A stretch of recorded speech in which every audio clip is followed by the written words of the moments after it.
I live about a mile from the Starlight Wildlife Preserve. From my porch, I can see the tree line stretching up against the sky, and on quiet nights, the sound carries. Sometimes it's coyotes, sometimes owls, and sometimes other things. I swear I've heard wolves, though the brochures swear they don't keep wolves there.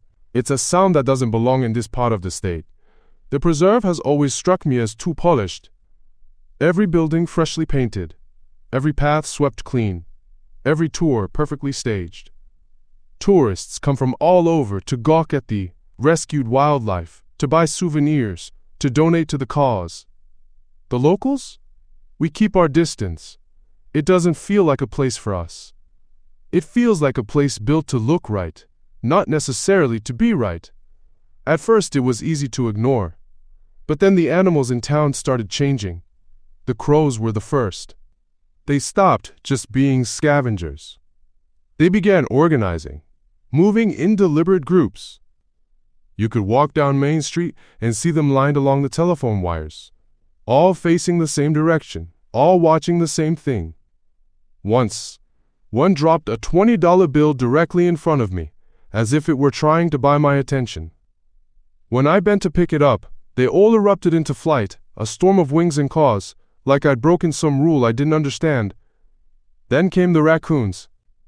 Everyone around here knows raccoons are clever, but these were different. They weren't just after garbage cans, they were after tools. I saw two of them one night. Jimmy opened the lock on my neighbor's shed.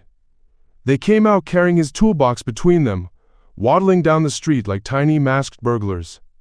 They didn't run when I shouted. They didn't even look back.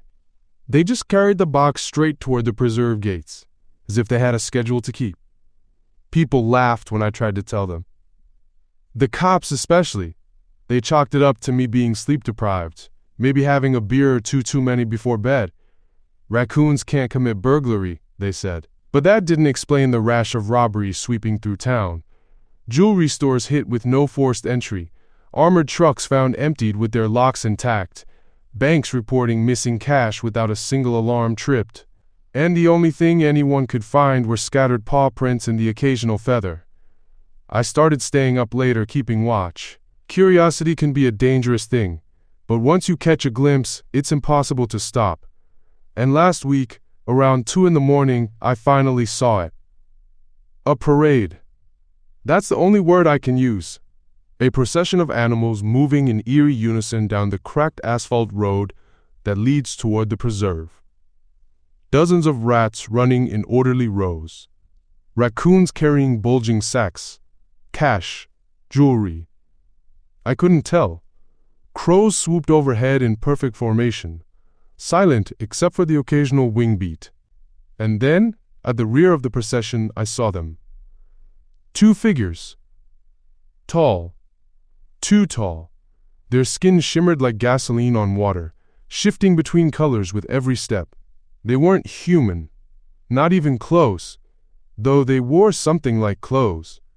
They moved with a precision that made my stomach knot. They walked as if the whole bizarre caravan belonged to them. And maybe it did. The animals reached the preserve gates and vanished into the trees without hesitation. The figures lingered in the road, heads turning in uncanny synchronization.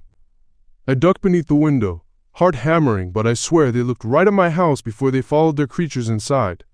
Since then, I keep my curtains closed at night. But closing the curtains doesn't stop the sounds.